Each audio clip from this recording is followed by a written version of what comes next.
이태원 참사 특보 뉴스에 시작합니다. 저는 동정민입니다. 새로운 한 주가 시작됐지만 많은 국민들은 여전히 지난 주말 이태원 참사 슬픔에 잠겨 있습니다. 돌이켜보니 짚어봐야 할 대목이 한두 군데가 아닙니다. 하나씩 짚어볼 텐데요. 경찰이 인파를 예상하고 질서 유지를 했다면 이 사고를 막을 수 있지 않았을까 하는 안타까움이 들죠.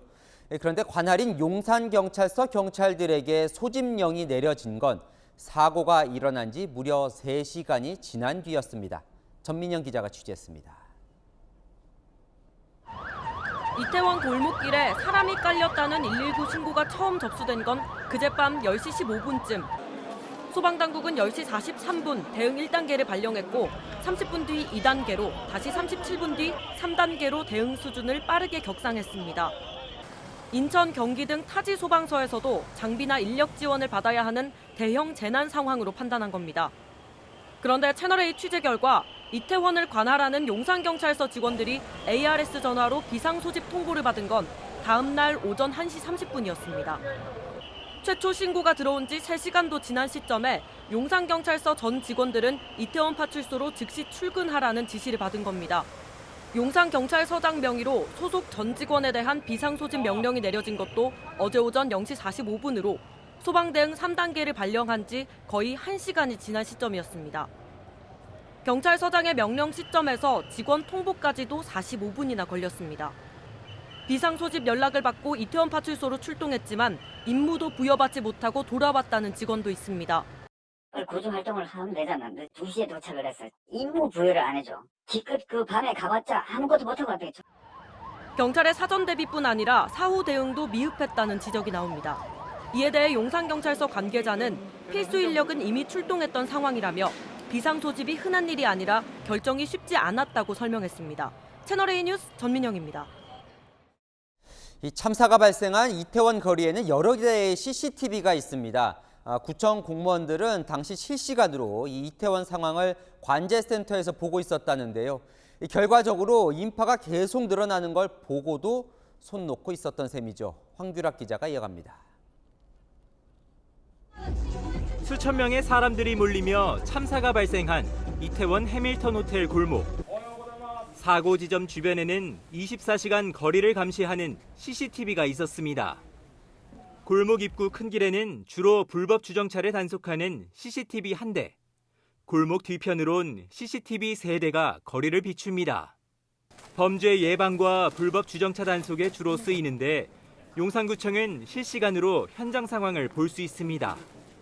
통합관제센터에서 구청 직원 3명과 경찰 1명이 줄을 짜 24시간 2교대로 거리 상황을 지켜보는 겁니다. 참사가 발생한 골목을 직접 비추지는 않지만 앞뒤 거리에 사람들이 움직일 수 없을 만큼 불어나는 것을 충분히 확인할 수 있었던 상황. 하지만 현장 인력을 추가로 배치하거나 경찰의 도움을 요청하는 등의 별다른 안전 조치는 없었습니다. 멀리다가 멀리는구나. 그 정도 이게 천천히 몰려왔었잖아요. 깜짝 놀라면서 거의 있죠. 소방서 출동했는데 소방서 못 들어가고 인파가 많으니까.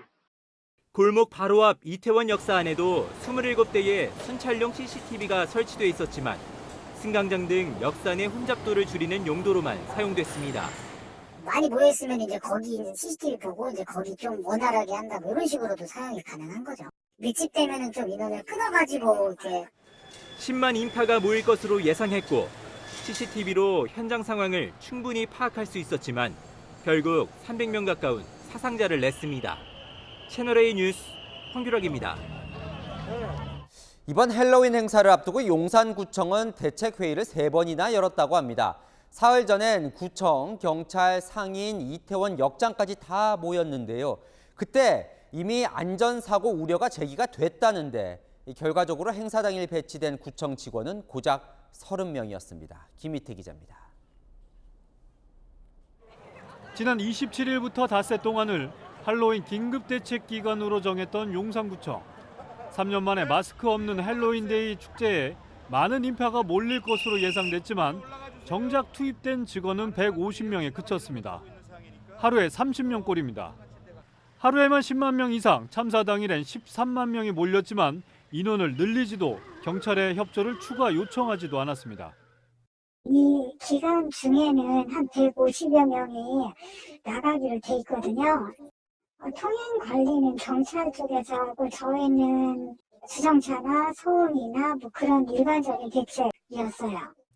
용산구청은 상인연합회와 경찰 등 유관단체들과 여러 차례 대책회의를 열었습니다. 확인된 것만 최소 3차례. 불법 주차 단속, 시민 안전수송 대응, 코로나 관련 방역수칙 준수, 인파 쏠림 대비 야외 시설물 철거 등이 주로 논의된 것으로 전해졌습니다. 반면 불과 2주 전 서울시와 용산구청이 후원했던 이태원 지구촌 축제 때는 사뭇 달랐습니다. 당시 행사장엔 안전요원 1000명이 배치돼 질서 유지에 나섰고 이틀간 100만 명이 이태원을 다녀갔지만 큰 사고는 없었습니다. 지구촌 축제 때는 녹사평부터 여기 저희 바로 앞에 횡단보도까지 일단 가운데 다 포장 돼 있어서 차량이 이제 아예 이런 게 없었고. 서울 용산경찰서도 지난 27일 보도자료를 내고 이태원 할로윈 대위에 평소보다 112 신고가 2배 이상 급증할 것으로 예상된다고 전망했습니다. 시민 안전과 질서 확립을 위한 협력상을 논의했다고 밝혔지만 결국 참사는 막지 못했습니다. 채널A 뉴스 김희태입니다. 자, 이 사고 현장 CCTV 영상 보셨지만요. 이태원 골목은 일단 좁고요. 내리막 경사도 있죠. 평소에도 이 바닥에 술이 쏟아지거나 전단지 때문에 미끄러워서 넘어지는 사람들이 많았다고 합니다. 인근 상인이나 시민들은 예견된 참사였다고도 하는데요. 사공성근 기자가 이태원 뒷골목을 다시 돌아봤습니다. 3.2m 폭의 좁은 골목길에서 무려 300여 명의 사상자가 나왔습니다. 이 골목길을 잘 아는 상인들은 사고 위험이 상존했다고 말합니다. 경사가 져가지고 항시 위험을 있었어요. 비가 오고 눈이 미끄러우니까 거기 술을 먹으러 많이 갔다 오니까 많이 다치겠다. 내리막길도 이제 또 미끄러워요. 출산원들 많이 미끄러지거든요, 여기서. 해당 골목길에는 화강암 재질의 보도블록이 깔려 있습니다. 인도에 흔히 사용되는 재질로 빗물 흡수도 빨라 아스팔트보다는 덜 미끄럽습니다. 하지만 사고 당시에는 전단지와 휴지가 버려져 있고 술까지 뿌려져 있어 평소보다 미끄러웠던 것으로 전해집니다. 여기에 평균 경사도 10%의 내리막길은 치명적이었습니다. 사고 당시 영상을 보면 앞뒤로 사람이 꽉 차 꼼짝할 수 없습니다. 여기에 뒤부터 힘이 가해지자 속절없이 내리막을 타고 쓰러지기 시작합니다. 거의 매일 이곳을 청소하는 환경미화원에게 물어봤습니다. 저희가 원래 좁은 데다가 저 위에서 내려오고 올라가고 겹쳐도 공사가 이렇게 됐다고. 저 위에서 밀리면은 넘어지면은 다 넘어지게 돼 있어. 좌우가 꽉 막힌 골목길 구조도 참사를 키웠습니다. 내리막길도 문제지만은 좌우로 도로에 숨통이 없어서 문제가 더 크게 발생하지 않나 싶습니다. 특히 해밀턴 호텔 쪽으로는 완전히 막혀 있어가지고. 이태원 상권은 곳곳에 이런 골목길들이 형성돼 있어 인파 사고에 취약하다는 지적이 나옵니다. 채널A 뉴스 사공성근입니다. 이 와중에 책임 떠넘기기가 시작됐습니다. 사고 현장이 6호선 이태원 지하철역 바로 근처라서 인파가 더 몰렸죠. 미리 지하철 무정차를 결정했더라면 인파를 줄일 수 있었을 텐데요. 그 지하철 무정차를 두고 경찰과 서울교통공사가 책임 공방을 벌였습니다. 홍유라 기자입니다. 참사가 발생한 밤 10시 15분. 당시 지하철은 이태원역에서 승객들을 실어 날랐습니다. 이날 하루 이태원역을 이용한 사람은 13만 명이 넘습니다. 여의도 불꽃 축제처럼 이태원역 무정차가 이뤄졌다면 참여자가 분산됐을 거였다는 지적이 나오는 이유입니다. 경찰이 참사 발생 1시간이 지난 뒤에야 뒤늦게 무정차를 요구했다는 의혹이 불거지자 경찰은 사실이 아니라고 극구 부인했습니다. 용산경찰서 112 상황실장이 참사 40분 전인 오후 9시 38분 서울교통공사 측에 전화로 무정차 통과를 요청했다는 겁니다. 그런데 공사 측이 승하차 인원이 예년과 차이가 없다며 정상적으로 운영해야 한다고 답했다는 주장입니다. 반면 서울교통공사 측은 사실이 아니라고 반박했습니다. 참사 이후 1시간이 지난 밤 11시 11분에야 용산경찰서 상황실에서 이태원 역장에게 무정차를 요청했다는 겁니다. 오히려 저녁 9시 38분 역장이 이태원 파출소장에게 유입 승객이 너무 많으니 통제해달라고 전화로 요청했다고 반박했습니다. 참사 당시 인파가 몰리는 것을 방지하기 위한 이태원역 무정차 요구에 대해 서로 다른 주장을 펴면서 진실 공방으로 번지고 있습니다. 채널A 뉴스 홍윤아입니다. 119 구급대에 이어 서울과 경기도에 있는 병원 14곳에서도 재난의료지원팀을 파견했습니다. 하지만 쏟아지는 인파와 차량을 뚫고 심폐소생술 골든타임 5분 안에 의료진이 도착하는 것은 불가능했습니다. 백승우 기자입니다. 구급차들이 제속도를 내지 못하고 서행하며 차량 사이를 비집고 다닙니다. 인도와 차도 모두 인파로 가득 차 있어 소방차와 구급대는 옴짤달싹 하지 못합니다. 서울과 경기 내 병원에서 급히 파견된 재난의료 지원팀들조차 현장 접근이 쉽지 않았습니다. 그 지역이 너무 좁았고 진입이 힘들었다는 게 가장 중요한 장벽이었었고요. 그 현장에서 이제 시신이나 혹은 심폐소생술 하던 그런 모습들을 촬영하시는 분들이 되게 많으셨었어요. 요청을 받고 도착하는 데까지 한 30분 정도가 소요됐거든요. 의료 장비를 이동시키기도 힘들었습니다. 이동하는 동선에 이제 행인들이 아직 머무르고 있는 경우들이 있었거든요. 길을 뚫고 저희가 이제 길을 비켜달라고 이렇게 외치면서 그런 의료 장비 등을 이동시켜서 이제 환자를 봐야 해서. 지하철 6호선 녹사평역 인근에서 사고 지점까지 한번 걸어가 보겠습니다.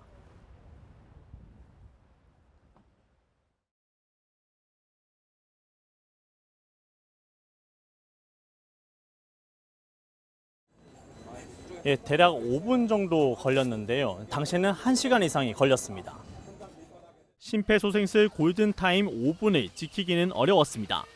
산소 공급이 되지 않을 때 가장 먼저 손상받을 수 있는 주요 장기가 뇌인데요. 보통 5분에서 6분 정도만 산소 공급이 되지 않아도 비가역적인 손상을 받을 수 있다고 하거든요. 현장에 도착했을 당시에는 그 소방대원분들이 대부분의 이제 그 현장에 쌓여있던 환자들의 구조 작업을 끝내고 이제 사망이 선언된 환자들도 꽤 있었습니다. 시민들도 심폐소생술을 돕는 등 노력이 이어졌지만 인명피해를 막기엔 역부족이었습니다. 채널A 뉴스 백수입니다. 경찰과 국립과학수사연구원은 오늘 사건 현장에서 합동감식을 벌였습니다. 목격자와 CCTV를 확보해 참사의 원인을 분석 중인데요. 저희 취재진도 참사 직전 그리고 직후의 현장 CCTV 영상을 확보했습니다. 조민기 기자가 이 영상을 분석했습니다. 이태원 해밀턴 호텔 뒤쪽 세계 음식거리. 참사 현장인 호텔 옆 골목길에서는 120m 떨어진 지점입니다. 첫 119 신고가 들어오기 10분 전인 지난 29일 오후 10시 5분. 골목길보다 폭이 넓은데도 인파는 어느 방향으로도 움직이지 못한 채 그 자리에 묶여 있습니다. 첫 신고가 들어왔던 10시 15분. 같은 각도의 CCTV 영상을 보면 사람들이 물결처럼 왔다 갔다 할 뿐 움직이는 것조차 힘겨워합니다. 골목길에서 70m 떨어진 또 다른 골목길. 첫 신고 후 30분이 지났지만 사고 현장처럼 빈틈을 찾기 어렵고 사람들도 떠밀리듯 움직입니다. 채널A가 사고 현장 인근의 CCTV를 확인한 결과 이태원 일대는 어디서도 사고가 일어날 수 있는 위험천만한 상황이었습니다. 경찰은 이처럼 사고 현장 주변 42개 지점의 CCTV 영상 52개를 확보해 분석하고 있다고 밝혔습니다. CCTV 영상을 통해 당시 상황을 재구성하고 사고 원인을 파악하기 위해서입니다. 경찰은 국립과학수사연구원과 합동감식을 실시했습니다. 이번 감식 범위에는 사고가 난 골목으로 이어지는 큰 길가 인도까지 포함됐습니다. 감식은 레이저 스캐너를 이용해 현장 모습을 3차원으로 복원하는 작업 등을 거쳐 2시간여 만에 마무리됐습니다. 채널A 뉴스 조민기입니다. 이번 사고 현장은 가로로 6명이 서면 꽉 차는 크기였습니다. 한 공간에 사람이 지나치게 많이 모이면 특별히 질서를 어기지 않더라도 사고 위험성이 커진다는 군중 밀집도. 이미 해외에선 비슷한 압사 사고가 수차례 일어나 이 군중 밀집도라는 개념에 일찌감치 주목하고 있었는데요. 다른 밀집 현장들의 안전은 어떤지 팩트맨 정현우 기자가 현장 취재했습니다. 서울 지하철 강남역은 지난해 서울에서 가장 많은 인원이 타고 내린 역입니다. 평소 출퇴근길에도 인파가 몰리면서 안전에 대한 우려가 높은 곳인데요. 이태원 참사를 계기로 밀집도가 높은 장소에 대한 정밀한 점검이 필요하다는 목소리가 나옵니다. 너무 어깨랑 다 밀리니까 조금 위험한 것 같고 환승하거나 할 때 좀 위험할 것 같다는 생각이 들었어요. 저여도 체구가 작게 나가진 않지만 사람들한테 아무런 힘 없이 밀려다닐 경우도 많고. 해외에선 이미 압사 사고가 잇따르면서 군중 밀집도에 관한 연구가 이어지고 있습니다. 실제로 지난 2010년 독일 듀스부르크에선 음악축제 입장 과정에서 19명이 압사했습니다. 공연장으로 들어가는 터널이 이번 이태원 사고 현장처럼 좁고 기다란 구조였는데 한꺼번에 몰리면서 참사로 이어진 겁니다. 해외 시뮬레이션 영상을 봐도 인파가 몰리면 순식간에 병목 현상이 생기는데 사람들이 원하는 대로 움직일 수 없게 됩니다. 군중에 밀려 사람들이 마치 파도처럼 떠다니는 현상도 보입니다. 실점 1, 2명인데 치사율이에요. 그 정도가 되면은 사람이 이제 호흡을 할 수 없는 정도의 이제 압밀이 돼버리는 거예요. 55평밖에 안 돼요. 55평 안에 1000명이 들어갔다고 생각해 보세요. 이번 사고 영상을 분석한 해외 연구자도 사고 현장에 1제곱미터당 최대 10명 정도가 서 있었을 것으로 추정했습니다. 이 연구자는 공간이 너무 좁아 호흡 자체가 힘들어 사망자가 속출할 수밖에 없었을 것이라고 밝혔습니다. 전문가들은 군중 밀집도를 어떻게 관리할지 상황과 장소별로 세부적인 지침이 마련돼야 한다고 조언합니다. 채널A 뉴스 정현우입니다. 네, 사회일부 최주현 기자 나와 있습니다. 자, 이제 최 기자 하나씩 사고 당시 짚어봐야 할 대목들이 나오고 있는 것 같습니다. 네. 사고가 벌어진 게 토요일 밤 10시 15분이고요. 경찰서가 직원들에게 비상 소집 명령을 내린 게 새벽 1시 30분. 예. 너무 늦은 거 아닙니까? 이 오전 1시 30분, 이 시간부터 한번 따져봐야 될 것 같습니다. 사실 이 시간은요, 경찰에 첫 신고가 접수된 지 3시간 15분이 지난 시각인데요. 저희 취재진이 당시 현장 취재 중이었는데 당시 촬영된 장면부터 한번 먼저 보시겠습니다. 이게 바로 새벽 1시의 모습인데요.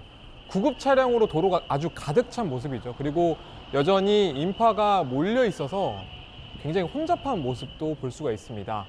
긴박하게 호루라기를 부는 소리도 여기저기에서 들리고 있습니다. 이 시각에 인근 순천향대병원은요, 이미 이송된 환자들로 영안실이 가득 찼던 상황이었습니다. 그만큼 가장 일손이 필요했었던 시간인데 관할 경찰서인 용산서에서는 비상소집령도 내리지 않았던 것으로 보입니다. 소방당국은 사고가 발생한 뒤에 11시 13분에 재난대응 2단계 발령했고요. 약 40분 뒤인 3단계 발령을 내린 것과 비교해도 늦어도 한참 늦었다, 이런 지적이 나오고 있는 상황입니다.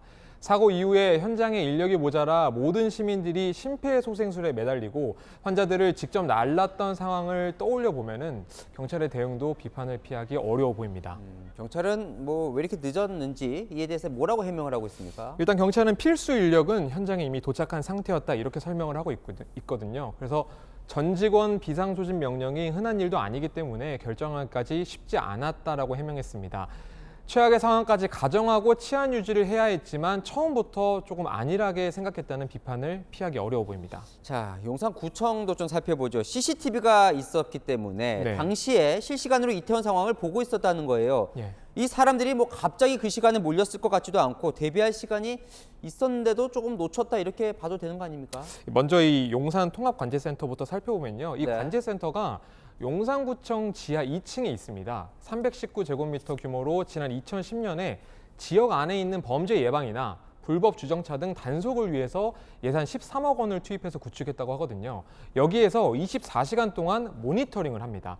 구청 측 관제요원 3명에다가 용산경찰서에서 파견 나온 경찰관 1명이 2교대로 운영하고 있다고 합니다. 그럼 그 당시에는 CCTV로 무엇을 봤다고 합니까? 이 용산구청에 물어봤습니다, 저희 취재팀이. 근데 CCTV에는 여러 가지 목적이 있지만 가장 핵심적인 역할, 이 방범 단속과 주차 단속용이라는 겁니다. 그래서 참사가 벌어진 골목을 직접 비추는 카메라가 없었다라고 덧붙이면서도 골목 앞뒤로 사람들이 대거 몰리는 모습은 어느 정도 확인할 수 있었다라고 합니다. 어느 정도 확인을 할 수 있었다면 네. 그걸 확인한 뒤에 무슨 조치는 취한 거예요?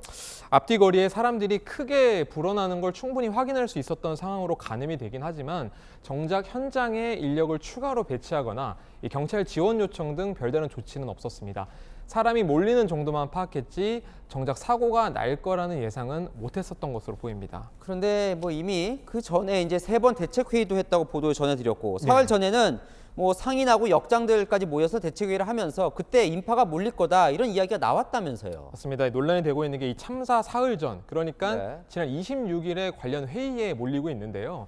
서울 용산경찰서 관계자와 이태원 관광특구 상인연합회 관계자 그리고 용산구청 직원 등이 모여서 이 헬로윈 관련 대책 간담회를 열었다고 합니다. 인파가 몰려서 안전사고가 우려된다 이런 지적이 나온 것으로 알려졌지만 정작 별 대책은 나온 게 없었습니다. 간담회 이후 정리된 회의 자료들을 취합해 보면은 경찰은 이 마약 범죄와 성범죄 예방 그리고 구청 같은 경우는 쓰레기 배출 문제에만 좀 초점을 맞췄고 대규모 인파에 대한 언급이나 대책은 따로 없었습니다. 조금 더 안타까운 이유가 보름 전에 네. 이태원에 100만 명이나 모였는데 그때는 아무 문제가 없었거든요. 질서가 네. 어느 정도 잘 유지가 됐다면서요. 정확히 보름 전이죠. 네. 사실 이게 지난 15일에 서울 이태원에서 이 지구촌 축제라는 행사가 열렸습니다. 방문객이 100만 명 규모였고 행사 장소가 이번 사고 장소와 인접하다 보니 계속 함께 비교가 되고 있거든요. 그런데 분위기가 사고 당일 이태원 거리와는 많이 달랐습니다. 당시 영상 상황인데 자세히 보시면요. 거리에 바리게이트를 설치해두기도 했고요. 가장 큰 차이라고 할 수 있는 게 바로 차량을 통제하기 때문에 시민들이 차도를 다닐 수 있는 공간을 마련했다는 겁니다. 차 없는 거리 행사여서 차도 위에 이렇게 시민들이 편하게 다른 분들과 다니고 있는 모습을 볼 수가 있는데 당시 이 행사는 이태원 관광특구 연합회가 주최를 했고요. 서울시 그리고 용산구가 후원했습니다. 그러면 이번과 달랐던 건 이번에는 지역 축제가 아니었기 때문에 뭐 매뉴얼이 없었다 이건가요, 그럼? 제가 취재를 좀 해봤습니다. 네. 살펴보니 서울 용산경찰서와 이태원 상인동으로 꾸려진 이태원 관광특구연합회가 지난 13일에 업무 협약식을 체결했거든요. 당시 협약 내용을 보면은 지금 보시는 것처럼 성범죄나 마약 근절 관련된 내용이 돼 있고 서울경찰이 홍보도 했었습니다. 근데 이태원 지구축제와 헬로윈 데이 등에 대한 행사 개최와 관련해서 협업 체계를 갖추자 했는데 네. 경찰이 모든 행사에 대한 통제를 할 수는 없겠습니다만 논란이 되는 부분은 이 부분입니다. 바로 공공안전관리 책임 주체 중에 하나인 경찰이 왜 당시 현장에 안전요원을 배치하지 않았냐는 겁니다. 함께 거론되는 게 앵커께서 말씀하신 이 행정안전부가 발간한 매뉴얼이거든요. 자세히 뜯어보면요. 행사에 대한 단계별 시나리오는 물론이고요. 대규모 혼잡 사고에 대한 안전사고 조치 계획도 미리 세워야 합니다. 안전관리 요원을 운용하고 또 관람객 집중에 대해서 경찰과 사전 협의하는 것도 중요한 관리 요소 중 하나인데요. 그런데 이태원에서 참사가 발생했었던 이 할로윈 행사 자체는 여기에 포함되지 않았습니다.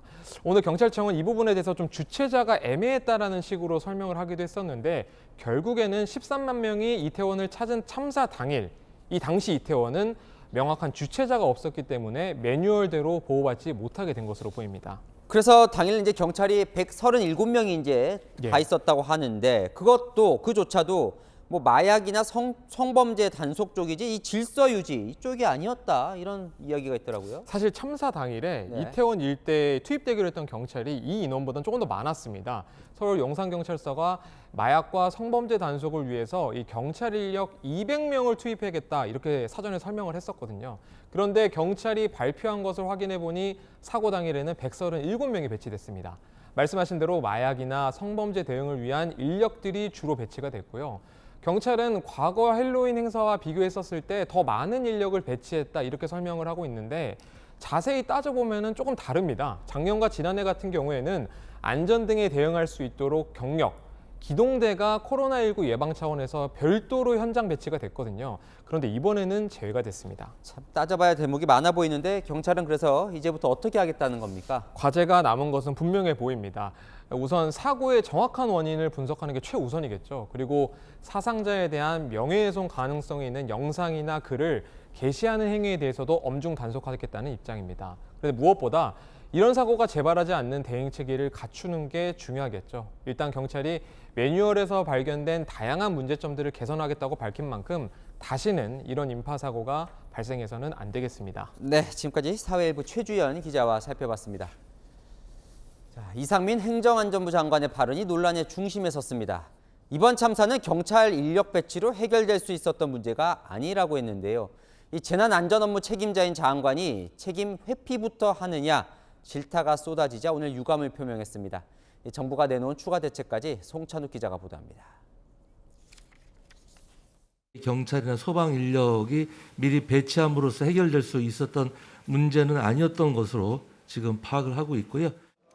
어제 이상민 행정안전부 장관의 원인 관련 해명 발언을 두고 책임 회피라는 지적이 나오자 이 장관이 오늘 재차 반박하고 나섰습니다. 경찰의 정확한 사고 원인이 나오기 전까지는 섣부른 예측이나 추측이나 선동성 정치적 주장을 해서는 안 된다는 그런 취지입니다. 이태원 참사 발생 원인 중 하나로 경찰 병력 배치를 주장하는 것에 동의할 수 없다는 겁니다. 하지만 논란이 사그라들지 않자 이 장관은 입장문을 통해 국민들께서 염려하실 수도 있는 발언을 해 유감스럽게 생각한다고 밝혔습니다. 논란 발언 26시간 만에 사과를 한 겁니다. 대통령실은 이 장관 책임을 따지기 전에 수습이 먼저라며 추가 대책을 내놨습니다. 윤석열 대통령은 한덕수 국무총리와의 주례 회동에서 주최자가 없는 자발적 집단 행사에도 적용할 수 있는 안전 관리 시스템을 마련해야 한다고 강조했습니다. 경찰 역시 안전사고가 생길 수 있다고 판단하면 지자체에 통보하고 긴급 통제 조치를 실시하는 내용 등을 앞으로 논의하게 될 것으로 보입니다. 정부는 이태원 참사 사망자 장례비를 최대 1,500만 원까지 지급하고 부상자에 대해선 건강보험 재정으로 실치료비를 우선 지급하기로 했습니다. 외국인 사상자에 대해서도 우리 국민의 준하등 기준으로 지원하는 방안을 검토하고 있습니다. 채널A 뉴스 송찬욱입니다. 어제 참사 직후 민주당은 대여 공세 메시지를 흰 천으로 가리면서 여야 모두 정쟁을 멈추겠다 했죠. 하지만 이상민 장관 발언을 두고 하루 만에 여야 공방은 다시 시작됐습니다. 여당 내에서도 이 장관 발언이 부적절했다는 질타도 나옵니다. 유지훈 기자입니다. 수습이 먼저라고 했던 더불어민주당이 정쟁 중단 하루 만에 대여 공세를 재개하는 모양새입니다. 정부 당국 역시도 나는 책임이 없다, 할 만큼 했다 이런 태도를 보여서 국민들을 분노하게 할 것이 아니라 낮은 자세로 행정과 안전을 책임져야 할 주무부처 장관이 지금 이렇게 무책임한 발언을 할 때인지 묻고 싶습니다. 이태원 참사와 관련해 경찰 인력 배치로 해결될 문제가 아니었다고 한 이상민 행정안전부 장관이 타깃입니다. 아니 많더라도 안 들어가게 하면 못 들어가는 거 아닙니까? 사람이 많으면 질서 유지가 포기되는 거예요. 통제가 안 될 정도로 이번에는 인파가 너무 많았어요. 아니 그걸 통제할 생각은 있었던 거예요? 국민의힘은 참사 책임 공방보단 사태 수습과 희생자 추모가 우선이라며 맞섰습니다. 이상민 장관 발언도 부적절했다는 지적이 나왔는데 지금은 추궁의 시간이라기보다는 추모의 시간이라고 생각합니다. 다만 여당 내에서도 이상민 장관 발언이 부적절했다는 지적이 나옵니다. 국민들의 아픔을 이해하고 또 국민들의 아픔에 동참하는 모습이 아닌 형태의 그런 언행은 조심해야 된다 말씀을 드립니다. 유승민 의원은 SNS에 정부는 사전에 대비했어야 한다면서 이상민 장관을 겨냥해 당장 파면해야 한다고 썼습니다. 채널A 뉴스 유주은입니다. 이태원 참사 이후 여야 의원들 모두 말조심, 몸조심 강조하고 있는데요. 이 와중에 한 민주당 의원이 당원들과 술을 마시는 모습이 공개됐습니다. 이재명 대표는 곧바로 감찰을 지시했습니다. 민주당 강성 지지층 사이에선 대통령 책임론도 제기하기 시작했습니다. 김민지 기자입니다. 더불어민주당 서영석 의원이 당원들과 함께 찍은 사진에 술병이 놓여 있습니다. 국가 애도 기간이 선포된 어제 경기도 파주에서 당원들과 워크숍을 하고 술을 곁들인 식사를 한 겁니다. 한 참석자는 술은 마셨지만 분위기가 유쾌하지는 않았다고 말했습니다. 민주당은 어제 오전 불필요한 모임이나 음주를 중단하라는 지침을 내렸는데 이를 어긴 겁니다. 서 의원은 자숙하겠다고 사과하면서도 당 지침을 행사 장소로 출발한 뒤에 받았다며 일정 강행 이유를 설명했습니다. 이재명 대표는 당 윤리감찰단에 감찰을 지시했고 당 지도부는 재차 언행 조심을 강조했습니다. 지금은 그 어떤 것보다 사고 수습이 최우선입니다. 하지만 지지층 사이에서는 공방이 이미 시작됐습니다. 일부 민주당 지지자들은 윤 대통령이 현장 방문 때 반말을 했다며 짧은 영상을 만들어 공유하고 있습니다. 과거 헬로윈 행사 때 경찰 인력 배치와 이번을 비교하는 사진을 퍼나르며 윤석열 정부를 비판하기도 합니다. 이재명 대표 지지자들의 커뮤니티에는 윤 대통령이 주범이라거나 정부 때문에 젊은이들이 사망했다는 제목의 글도 올라왔습니다. 국민의힘은 대통령 3시간 행방불명 등 허위 사실이 유포되고 있다며 독버섯처럼 퍼지는 가짜 뉴스를 막아야 한다고 맞서고 있습니다. 채널A 뉴스 김민지입니다. 네, 정치부 김철준 기자와 함께 이상민 장관의 발언을 둘러싼 논란 짚어보겠습니다. 김 기자, 이상민 장관, 뭐가 논란인지부터 살펴보죠. 네, 이상민 행정안전부 장관이 어제 했던 발언 먼저 한번 다시 들어보시죠. 경찰이나 소방 인력이 미리 배치함으로써 해결될 수 있었던 문제는 아니었던 것으로 지금 파악을 하고 있고요. 서울 시내 곳곳에서 여러 가지 소요와 시위가 있었기 때문에 이런 곳으로 경찰 경비 병력들이 좀 분산됐던 그런 측면은 있었습니다. 시청자 여러분께서는 어떻게 들리시는지요?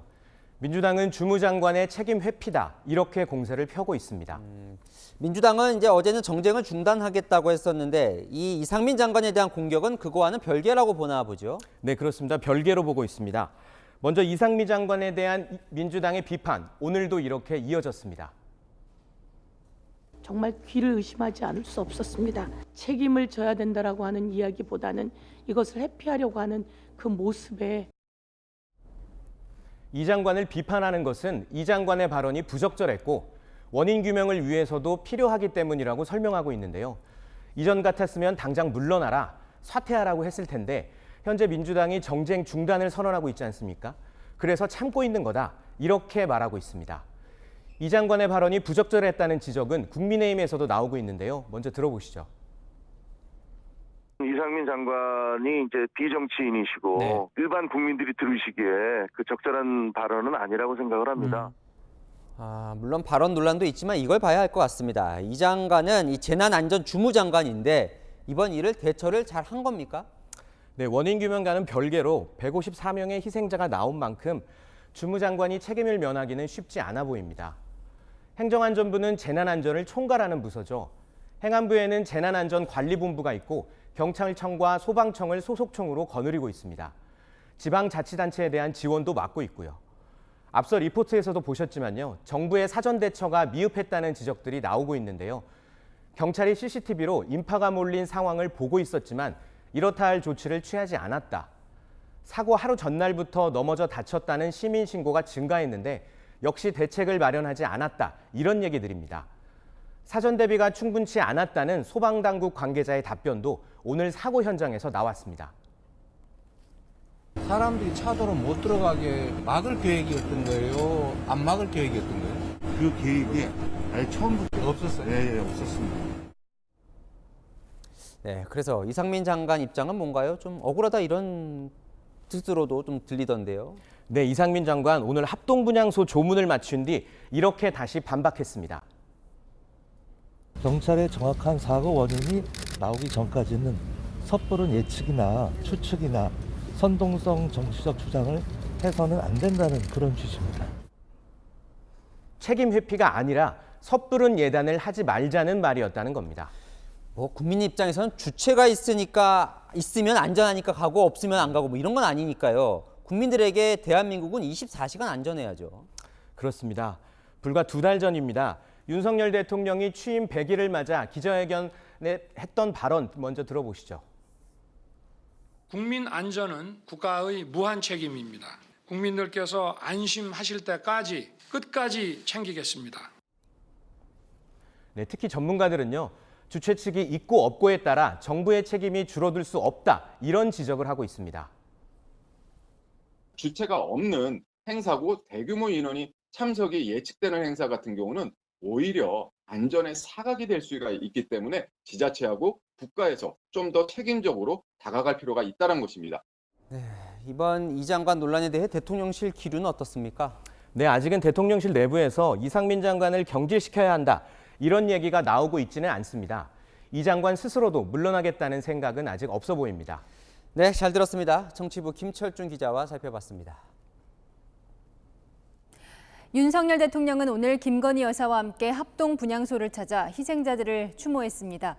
여야 지도부도 일제히 조문하며 한 목소리로 사태 수습과 대책 마련을 약속했습니다. 최수연 기자입니다. 윤석열 대통령이 김건희 여사와 함께 서울시청 앞 합동 분향소로 들어섭니다. 윤 대통령 내외는 헌화한 뒤 20초가량 묵념하며 희생자들의 넋을 기렸습니다. 다 같이 묵념하시겠습니다.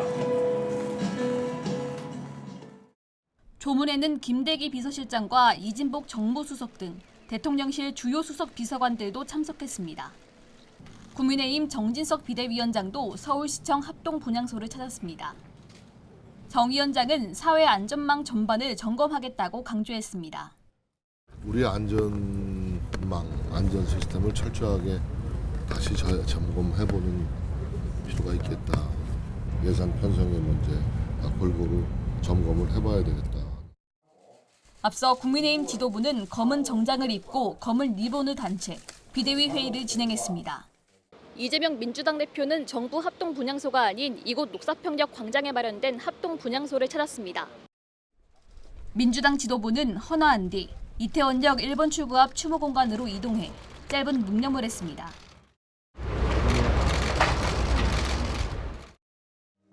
앞서 민주당은 지금은 수습과 위로에 총력을 다해야 할 때라며 초당적 협력을 다짐했습니다.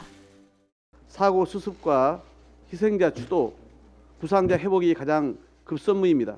국회도 참사 수습에 초당적으로 신속하게 협력하겠습니다. 정의당도 예정됐던 새 지도부 취임 행사를 취소하고 서울광장 합동 분향소를 찾았습니다. 채널A 뉴스 최순입니다. 영정 속 대부분의 희생자들이 너무나 젊습니다. 사고 당일까지 꿈 많은 삶을 열정적으로 살던 청년들이었습니다.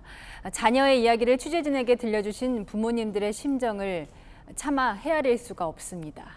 김정근 기자입니다. 장례식장에 앳된 여성 사진이 걸려 있습니다. 26살 이모 씨. 3년 동안 준비한 미국 공인회계사 시험에 합격한 뒤 친구들과 함께 이태원에 축하 파티를 하러 나섰다 변을 당한 겁니다. 아버지는 자랑거리였던 외동딸의 죽음이 아직도 믿기지 않습니다. 사업을 받아가지고 연수 갔다 오고 여기 와서 공부하고 해서 AICP 따고 한참 공부만 하고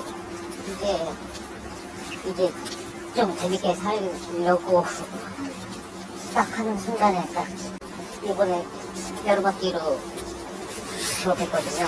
목사진 영문까지 배웠는데 회계사가 돼 가족과 함께 외국 생활을 하고 싶다던 딸의 꿈은 이번 참사로 산산조각이 났습니다. 외국계 회사에서 일을 해보고 싶어가지고 가족들이랑 외국도 그런 원래는 외국 가서 생활도 하고 싶고 그래서 이번 참사로 목숨을 잃은 또 한 명의 피해자 28살 윤성근 씨. 아버지에게 아들은 취업 준비에 바쁘면서도 항상 어머니를 챙겨주던 든든한 존재였습니다. 저기 지 공부한다고 하나 독서실 얻어가지고 있었는데 엄마가 직장을 다니다 보니까 엄마 피곤할까 봐서 지가 많이 엄마 일을 도와준 거죠. 엄마한테는 스파게티 요리 같은 거 보내면 무지무지 잘해요. 아버지는 운동을 좋아하던 아들의 꿈을 지켜주지 못한 게 가슴에 사무칩니다. 뭔가 이룰 수 있는 애다고 저는 생각했었어요. 굉장히 축구를 잘했었거든요. 근데 그것을 보면 계속 운동을 안 시킨 것이 한편으로 후회도 되고 있어요. 이번 사고로 프로듀스 101 시즌2 출신 배우 이지한 씨도 목숨을 잃었습니다. 이게 일밖에 모르도 친구였어요. 밖에 잘 안 나돌고요. 진짜 지독하게 진짜 술도 안 먹고 밤에 대본 리딩하고 연기 얘기만 하고 다른 곳으로 제가 불러서 만나면 더 좋지 않았을까. 정부는 유가족 지원을 위해 전담 공무원을 배치하고 장례 절차를 돕기로 했습니다. 채널A 뉴스 김정근입니다. 유족들은 무엇보다도 10만 명 넘는 인파가 몰릴 것이 예측이 됐는데도 사고를 막지 못한 상황에 대해 답답해하고 있습니다. 그 안타까운 마음은 백승현 기자가 들었습니다. 30살 딸을 잃은 아버지는 자신의 딸이 허술한 대책의 희생양이 됐다고 말합니다. 참사 당일 10만 명 넘는 인파를 예상하고서도 아무 대책도 없었다는 겁니다. 구원 몰리는 밀집돼서 사고가 예상되는 지점 같으면 원활하게 물이 흐르듯이 인도해주고 정리를 해줘야 되는데 그런 건 전혀 빠져 있었다는 것이죠. 막을 수 있었던 사고라는 생각에 울화가 치밀고 다시는 볼 수 없는 딸이 떠올라 눈물부터 터져나옵니다. 나는 다른 일했어요. 진짜 대책 없는 정부 때문에. 참사 이후의 대응은 유족들을 더 힘들게 했습니다. 자녀의 얼굴을 보기까지 12시간 넘게 기다리면서 아버지는 애만 태워야 했습니다. 내 자식이 길에서 압사를 당했는데 그런 거에 대해서 누군가 나서서 나한테 안내를 해주는 사람이 없다는 얘기야. 담당자가 일대일 며칠 그랬다는데 누군지도 모르겠고 얘기하려고 하면 다 사져서 말이야. 딸의 마지막 가는 길, 친구들과 함께하길 바랐지만 경찰로부터 휴대전화를 돌려받지 못했습니다. 이렇게 말로 가는 순간에 친구들을 얼굴을 뵈야 될 거야. 사실 다 핸드폰이 농장 경찰서 있는데 언제도 그렇지. 유족들은 시간을 참사 전으로 되돌리고 싶다는 생각에 가슴이 사무칩니다. 아침에 나갈 때 차 조심하라고, 신호가 바뀌고 앞뒤로 잘 살피고 끝내라고 그렇게 당부할 때 아니고 이쪽에 춤추러 가서 그때는 이런 행사에 가지 말라고 당부를 했을 텐데 아니고. 채널A 뉴스 백승현입니다. 외국인 희생자들의 유족들도 입국하고 있습니다. 희생자 대부분이 한국이 좋아서 유학 온 젊은이들이었는데요. 정부는 우리 국민에 준하는 지원을 하겠다고 약속했습니다. 염정원 기자입니다. 이태원 참사로 목숨을 잃은 일본인 2명 중 18살의 유학생 고즈치한 씨의 유족이 침통한 표정으로 김포공항 입국장을 빠져나옵니다. 국내 한 대학의 유학생이었던 고즈치 씨가 하루아침에 목숨을 잃었다는 비보에 사이타마 현에서 한 걸음에 달려왔습니다. 하지만 황망한 죽음을 받아들이지 못하는 듯 취재진의 질문에 입을 꾹 다문 채 주한 일본 대사관 측의 차량에 올라 곧바로 빈소가 마련된 성남중앙병원으로 향했습니다. 또 다른 일본인 희생자인 홋카이도 출신의 26살 유학생 도미카와 메이 씨의 부모도 조금 전 인천공항을 통해 입국했습니다. SNS에 서울 거주, 한국 유학, K-팝을 적어놓을 정도로 한국을 좋아했던 도미카와 씨는 한국에서 일하고 싶다며 어학연수로 서울에 온 지 넉 달밖에 되지 않았습니다. 도미카와 씨의 부모님은 본인의 꿈을 더 이상 이룰 수 없게 돼 누구보다 딸이 가장 아쉬워할 것이라며 눈시울을 붉혔습니다. 2달 전 교환학생으로 한국에 온 미국 출신의 20살 스티븐 블렛이도 중간고사를 마치고 친구들과 이태원을 찾았다가 사고를 당했습니다. 미국에 있는 부모에게 자주 연락하는 살가운 아들이었습니다. Hey mom, hey dad, hey Joey. Right now, just watching the sun go down. 아들을 잃은 아버지는 몸을 수억 번 찔린 것 같다. 이렇게 사는 것이 힘들 것 같다며 비통함을 감추지 못했습니다. 이번 사고로 희생된 외국인은 14개국의 26명입니다. 사고 현장엔 이들을 추모하는 외국인들의 발길이 이어졌습니다. 기분이 좀 복잡해요. 저랑 같은 또 20대 사람이 여기에도 갑자기 일이 생겨서 또 갑자기 죽어서. 정부는 외국인 희생자에 대해서도 장례비 지원 등 내국인에 준하는 지원을 하겠다고 밝혔습니다. 채널A 뉴스 염정원입니다. 국가 애도 기간 동안 전국 곳곳에 합동 분향소가 마련됐습니다. 희생자들과 유가족의 슬픔을 함께 나누려는 시민들의 발길이 이어지고 있는데요. 취재 기자 연결해 보겠습니다. 자, 김지윤 기자, 사고 현장 근처에 나가 있군요. 네, 사고 현장 인근 녹석평역 광장에 마련된 합동 분향소에 나와 있습니다. 퇴근길 시민들이 조문을 위해 찾으면서 이곳에는 대기줄이 길게 늘어서 있습니다. 많은 시민이 줄지어 헌화하며 애도의 뜻을 표했고 일부 시민들은 조문 중 눈물을 보이기도 합니다. 합동 분향소는 이곳뿐 아니라 서울시청 광장을 비롯해 경기 안양과 평택, 대구, 강원 등 전국 곳곳에 마련됐습니다. 사고 현장 바로 앞인 이태원역 1번 출구 앞을 찾는 시민도 많았습니다. 시민들은 국화꽃을 헌화하거나 추모글을 붙이며 희생자들을 애도했습니다. 네, 조문온 시민들의 이야기도 들어봤습니까? 네, 시민들은 이런 참사는 상상도 못했다며 참담한 심정을 전했습니다.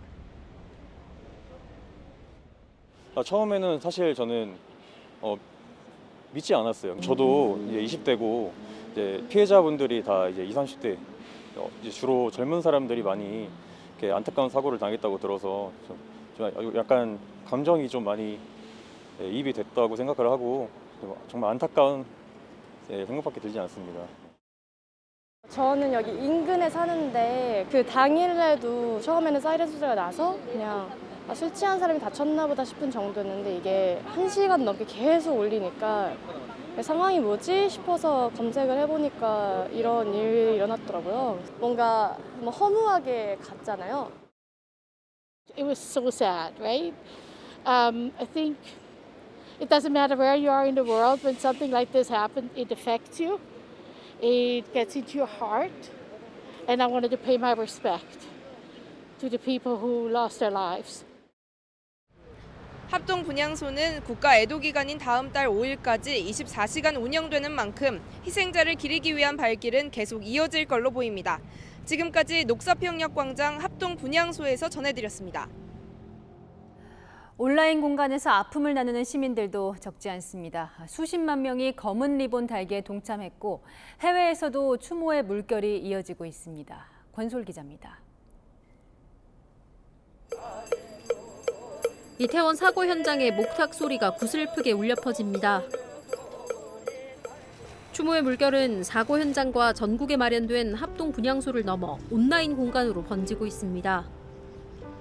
이태원을 위해 기도하자, 흑백 사진 위에 새겨진 문구와 까만 리본, 이태원 참사를 애도하는 수많은 사람들이 온라인 공간에 추모글을 올리고 있습니다.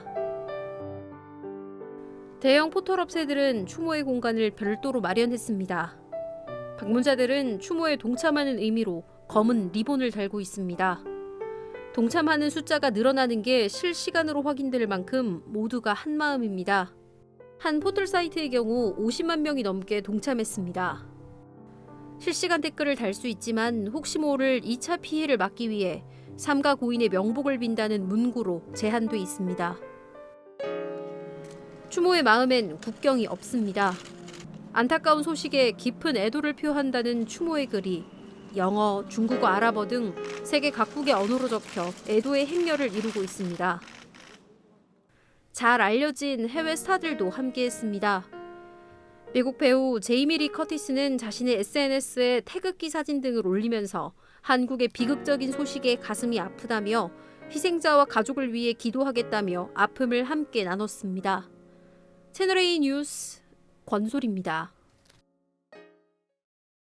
헬로윈을 맞은 일본도 어제 오늘 도쿄 시부야에 수십만 명의 인파가 모여들었습니다. 그런데 안전 대비는 우리와 다른 모습입니다. 경찰이 시민들의 통행을 지휘했고 곳곳에 보행 안내문이 붙어 있었습니다. 그 모습을 도쿄 김민지 특파원이 현장 취재했습니다.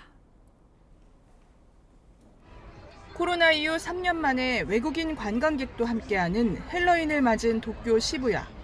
지하철 출구부터 멈춰서지 말고 가세요란 안내문이 곳곳에서 붙었습니다. 시부야의 상징 스크램블 교차로엔 경찰 수십 명이 지키고 섰습니다. 거리 곳곳엔 경찰 지휘차가 배치됐습니다. 경찰 지휘차 위에는 무대 위 DJ처럼 경찰이 올라가 있습니다. 이른바 DJ 폴리스입니다. 교통과 인파 상황을 내려다보며 마이크를 통해 주변 상황을 전하고 길도 안내합니다.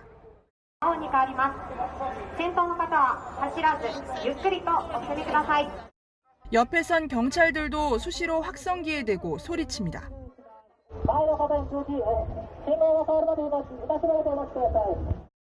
폭주족이나 코스프레를 구경하는 인파들로 갑자기 주변이 혼잡해지는 것을 막기 위해서입니다. 어린 자녀까지 데리고 번화가 한복판에서 헬로윈을 즐기는 가족들의 모습에선 불편은 찾아볼 수 없고 큰 건물들 뒤 좁은 골목에선 순찰도 계속됩니다. 시부야 거리 곳곳마다 압사 사고 예방을 안내하는 DJ 폴리스 무대가 설치되어 있습니다. 일본 경시청은 오늘 350명을 투입해 질서를 유지하고 있습니다. 이태원 참사 희생자를 추모하는 목소리도 있었습니다. 韓国のことがちょっと気の毒ですけど、こういうところにやっぱり有名人とかは来るのはちょっと控えた方がね。やはり警備の行き届いている大通りではようなことはあまりないのかなと実際思います。 일본 정부는 이태원 참사 직후 도쿄 시부야 등에서의 헬로윈 교통 정리를 특별 지시했습니다. 도쿄에서 채널A 뉴스 김민지입니다. 네, 이 온라인상에서 이태원 참사 피해자 이 고인의 명예를 훼손하는 이 자극적인 사고 영상이나 가짜 뉴스가 무분별하게 퍼지고 있습니다. 유가족들 심정은 어떻겠습니까? 이 경찰은 사이버 수사관을 대거 투입했고 일부 게시글에 대해선 내사에 착수했습니다. 이솔 기자입니다. 온라인에 무분별하게 퍼지고 있는 이태원 참사 관련 영상들. 자극적인 제목과 썸네일을 앞세우고 사고 원인에 대한 추측성 내용을 여과 없이 담고 있습니다. 시민들은 무심결에 보게 된 영상에 충격을 받았다고 말합니다. 그 현장 상황에 있던 분들이 많으니까 그만큼 사진도 많고 영상도 많았는데 이제 그런 부분들이 좀 너무 빠짐없이 노출되니까 그 부분이 좀 보기 불편했던 것 같아요. 그 사람도 인권이 있을 텐데 그렇게 적나라하게 그 사람의 죽은 모습까지 그렇게 전 세계까지 퍼질 수도 있잖아요. 그게 참 안타깝고 그 같은 나이대로서 조금 슬픕니다. 참사 현장에 유명 BJ가 나타나 인파가 몰렸다는 소문도 퍼졌는데 이때 지목된 BJ 한 명은 자신의 동선까지 밝히겠다며 사실이 아니라고 밝혔습니다. 피해자들의 생전 모습이 담긴 영상과 가짜 뉴스가 난무하자 경찰은 사이버 대책 상황실까지 마련하고 나섰습니다. 투입한 사이버 수사관만 46명에 이릅니다. 경찰은 게시글 6건에 대해 입건 전 조사에 착수했고 게시글 63건에 대해선 삭제와 차단을 요청했습니다. 또 참사 현장에서 누군가 밀어라고 말한 뒤 고의로 밀었다는 여러 목격자 증언이 잇따랐다며 증언과 현장 일대의 CCTV 영상 등을 토대로 수사에 착수하겠다고 밝혔습니다. 채널A 뉴스 이솔입니다. 제 주변에도 이태원 참사 영상 보시고 충격에 밤잠 못 이뤘다는 분들 많으시던데요. 특히나 재난을 겪으신 분이나 목격자분들 트라우마가 걱정입니다. 그런 분들에게 넌 운이 좋았다 이런 위로가 오히려 깊은 상처를 남긴다고 합니다. 서상희 기자 보도 보시면서 다 함께 생각해 볼 기회를 가지면 좋겠습니다. 이태원 참사 현장에서 심폐소생술을 하며 구조를 도운 청원경찰은 밤잠을 이루지 못합니다. 손발이 막 부들부들 떨리고요. 괜찮냐, 좋은 일 했다라는 말씀도 하시기도 하지만 그 현장에 있었던 사람한테는 정말 그 말 한마디가 자꾸 생각나게 하는 말인 거죠. 밥을 먹어도 소화도 안 되고. 참사 당시 이태원 공간에 머물렀다는 것만으로도 죄책감이 든다고 말합니다. 할로윈에 막 참여된 것 자체가 뭔가 이렇게 좀 죄짓는 기분 같이 느껴지고요. 뭔가 마음도 무겁고 뭔가 이렇게 찹찹하고요. 부모님들은 젊은 자녀가 집에서 안 보이면 겁부터 나고 TV만 봐도 가슴이 두근거린다고 말합니다. 감정이 막 북받쳐가지고 좀 많이 떨리고 그랬습니다. 부모님들이 마음을 다 헤아리지는 못하지만 젊은 분들이 많이 희생을 당한 것 같아가지고. 이럴 땐 어려움을 호소하는 사람들의 이야기를 들어주고 위로의 말을 건네면 큰 도움이 됩니다. 하지만 성급하게 좋아질 거라고, 잊어버리라고, 운이 좋았다고 말하는 것은 자제해야 합니다. 난 너무 운이 안 좋다고 생각할 수 있는데 거기다 대고 운이 좋다고 하면은 나는 이해 못 받는 것밖에 안 되는 거예요. 고입된 그런 느낌만 오히려 가중되기 때문에 본인의 어떤 선입관으로 얘기하지 말아라. TV나 SNS로 계속해서 사고 내용을 접해도 트라우마를 겪을 수 있습니다. 트라우마가 생기면 충격적인 장면이 반복적으로 떠오르거나 두근거림, 우울, 불안감 등이 나타납니다. 이른바 외상 후 스트레스 장애입니다. 직접 외상을 경험할 때도 나타나지만 그것을 목격하거나 전에 들을 때도 나타나거든요. 계속 자극적인 장면들이 이제 정신 건강에서 뭔가 어려움을 가지게 되는 경우가 발생할 수 있거든요. 심적으로 힘들 땐 복식 호흡을 하거나 자신의 몸을 토닥이는 나비 포옹법으로 마음을 진정시키는 것이 도움이 됩니다. 정신적으로 도움이 필요한 사람들은 1577-0199를 통해 상담받을 수 있습니다. 채널A 뉴스 서상입니다. 이태원 상인들도 큰 충격에 빠졌습니다. 애도 기간인 5일까지 자발적으로 영업을 중단한 곳도 많습니다. 코로나로 가장 큰 타격을 받았던 곳 중에 한 곳인데 대형 참사까지 일어나며 망연자실한 상인도 있습니다. 김민곤 기자입니다. 인적 없이 텅 비어있는 이태원 거리. 다음 달 5일 국가 애도 기간까지 영업을 중단하겠다는 안내문이 걸려 있습니다. 이렇게 자발적으로 영업을 중단한 가게는 100곳이 넘는 것으로 알려졌습니다.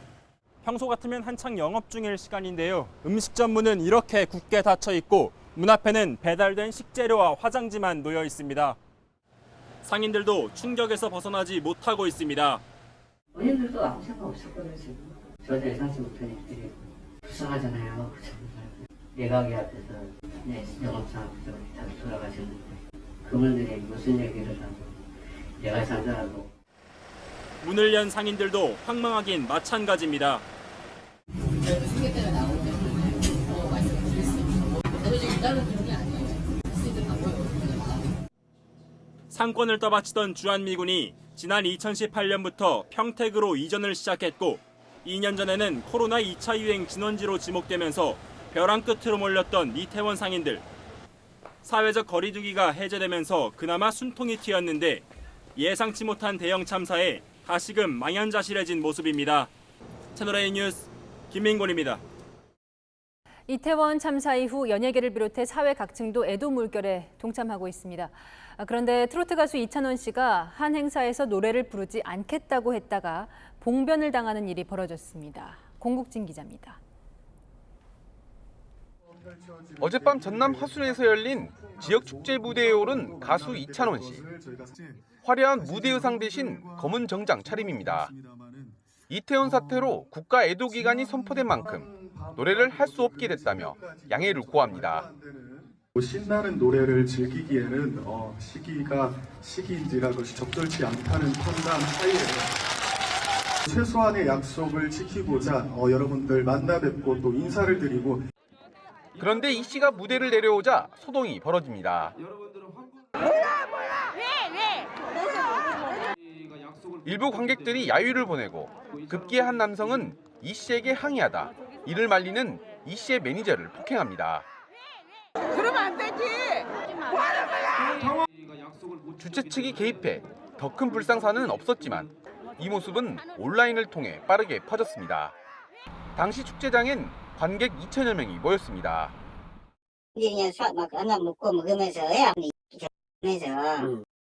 이 씨 소속사 측은 행사 주최 측과 노래를 하지 않는다고 사전에 조율됐다며 경미한 항의가 있었지만 큰 문제는 없었다고 설명했습니다.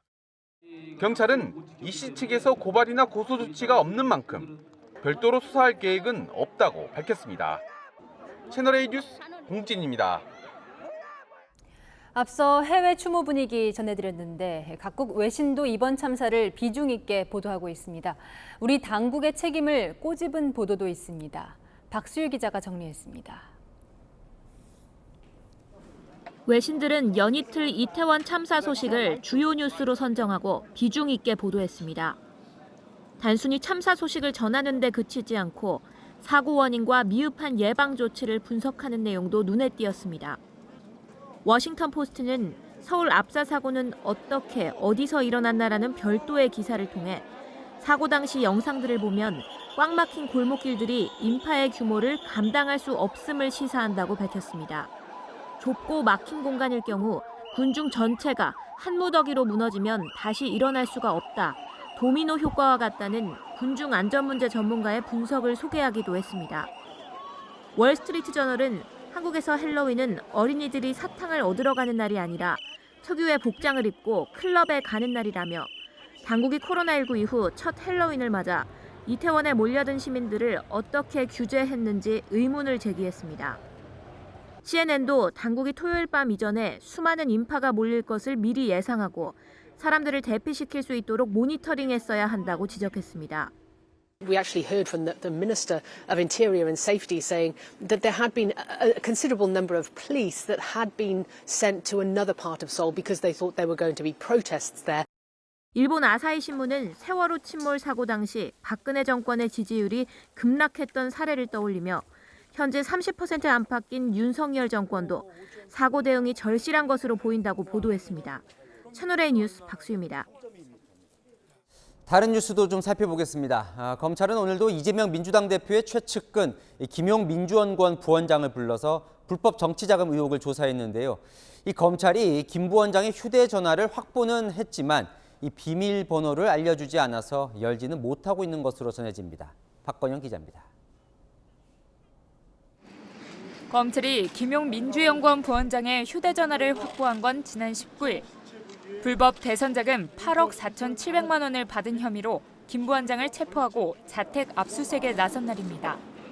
이후 열흘 넘게 김 부원장은 입을 굳게 다물고 있습니다. 자금 사용처 확인을 위해 김 부원장의 휴대전화에 든 정보가 중요해진 상황. 하지만 김 부원장은 압수된 아이폰의 비밀번호 제공을 거부하는 것으로 알려졌습니다. 김 부원장 측은 방어권 행사 차원에서라도 굳이 검찰에 비밀번호를 알려줄 필요가 없다는 입장입니다. 김 부원장의 아이폰 잠금을 푸는 게 불가능해진 검찰.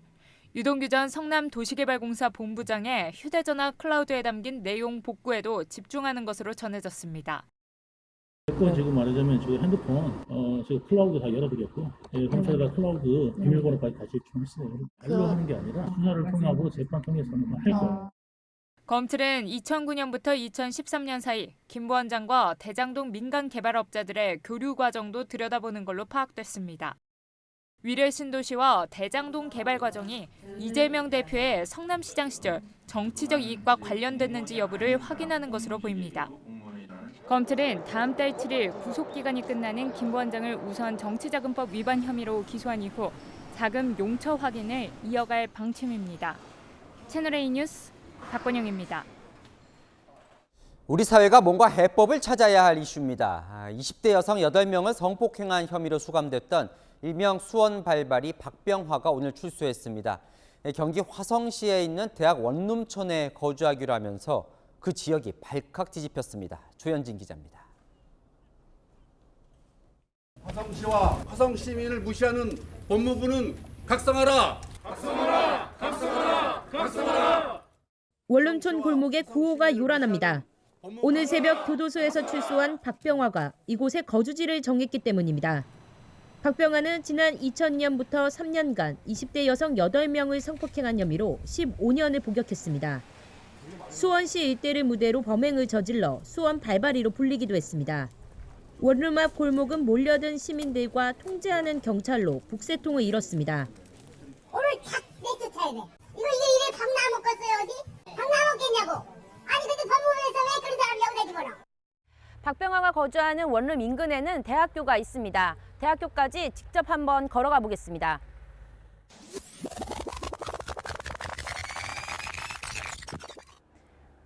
불과 2분이 채 걸리지 않았습니다. 연쇄 성범죄 전과자가 왔다는 소식에 주민들, 특히 여성들의 불안감이 큽니다. 그 전에도 범죄를 원룸촌에 그 지역에서 그렇게 범죄 저질렀는데 여기 왔다는 거는 혹시 또 그러려고 한 건 아닌가라는 생각이 들죠. 화성시는 법무부가 아직 협의 없이 몰래 박병화를 이주시켰다며 강제 퇴거를 위한 모든 행정력을 동원할 방침이라고 밝혔습니다. 이춘재 사건으로 인해서 트라우마가 있는 지역입니다. 결정하는 데 있어서 전혀 이런 방구도 지방자치단체와 협의 없이 일방적으로 이루어지는 거에 대해서 강력하게 유감을 표시하고. 박병화는 오후 12시부터 다음날 오전 6시까지 외출이 금지되며 출소 후 23년간 전자발찌를 차야 합니다. 채널A 뉴스 조현진입니다. 인도에서도 많은 인파로 인한 참사가 발생했습니다. 힌두교 축제 때 오래된 다리에 한꺼번에 사람이 몰리며 140여 명이 숨졌습니다. 김재혁 기자가 보도합니다. 가지런히 늘어선 줄들로 지탱하는 다리 위에 사람들이 줄지어 있습니다. 출렁이는 다리 위에서 일부 사람은 줄을 붙잡고 흔들기도 합니다. 그러더니 갑자기 다리가 한쪽으로 기울며 줄이 끊어지고 사람들이 강물에 빠집니다. 다리는 완전히 휘어졌고 그물망과 구조물을 잡고 매달린 사람이 있는가 하면 보트로 간신히 탈출하는 모습도 보입니다.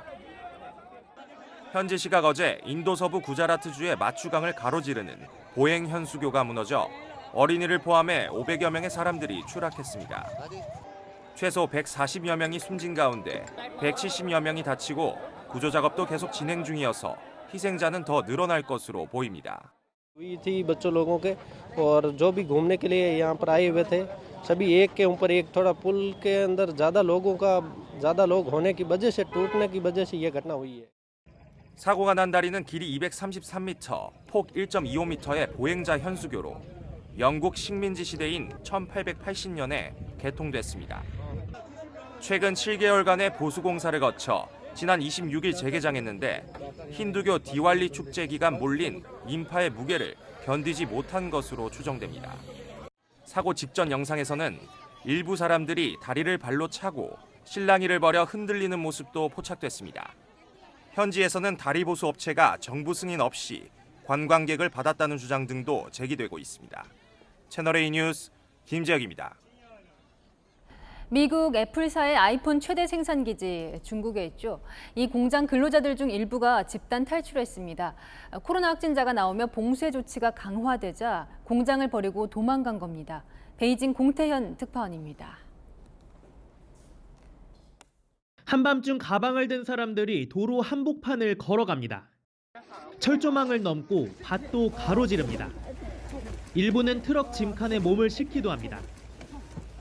从天亮走到天黑，还有30多公里，加油！ 애플의 최대 생산 기지인 중국 허난성 정저우 폭스콘 공장에 코로나19 확진자가 나와 이달 19일부터 봉쇄 조치가 강화되자 근로자들이 식량 부족을 호소하며 탈출한 겁니다. 확진자가 방치되고 있다는 내부 고발도 나타났습니다. 现在我烧的，然后现在打所有人电话打不通，现在是不是把人得逼死？ 많게는 10시간 넘게 걸어가는 직원들이 나오자 길에 먹을 것을 놓아두는 사람들도 있습니다. 吃喝就是放路边上那个车停着，他就往路边上放住。 상황이 악화되자 폭스콘 측은 차량 지원 등 안전 귀가를 돕겠다고 밝혔습니다. 세계 최대 생산 기지에서의 근로자 대규모 이탈로 다음 달 아이폰 출하량이 약 30% 감소할 수 있다는 관측이 나오고 있습니다. 베이징에서 채널A 뉴스 공태현입니다. 내일 출근길에는 안전운전 하셔야겠습니다. 내일 오전까지 내륙 곳곳으로 가시거리 200m 미만의 매우 짙은 안개가 예상되고요. 서쪽 지역을 중심으로는 초미세먼지 농도 나쁨 수준이 예상됩니다. 내일 오전부터 낮 사이 서울을 비롯한 수도권과 중부 곳곳으로 빗방울이 떨어지는 곳이 있겠고요. 중부지방은 오후부터 강한 바람이 예상돼 시설물 안전사고에 유의하셔야겠습니다. 동해안에서는 너울성 파도에 주의하시기 바랍니다. 11월에 접어들면서 공기는 한결 더 차가워지겠습니다. 목요일 낮부터 찬 공기가 유입돼 기온이 내려갈 텐데요. 토요일 아침에는 2도까지 뚝 떨어지겠습니다. 내일도 큰 일교차에 유의하셔야겠습니다. 서울과 강릉은 11도로 출발해서 한낮에는 서울 18도, 광주는 21도가 예상됩니다. 주말까지는 비 소식이 없어서 대기가 갈수록 건조해지겠습니다. 날씨였습니다. 또 잊고 있었습니다. 사고는 언제 어디서든 벌어질 수 있다는 걸요. 주체가 없는 행사라 매뉴얼이 없다면서 경찰 구청이 질서 유지에 소홀했던 틈에 대형 참사가 발생했습니다. 후진국청 참사라고 남의 일이라고만 생각했는데 다시 보니 압사 사고의 위험은 주변 어디든 있습니다.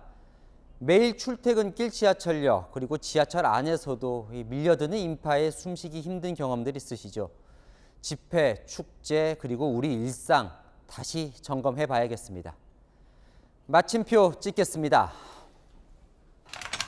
돌이킬 수 있을 때에 뉴스에 마칩니다.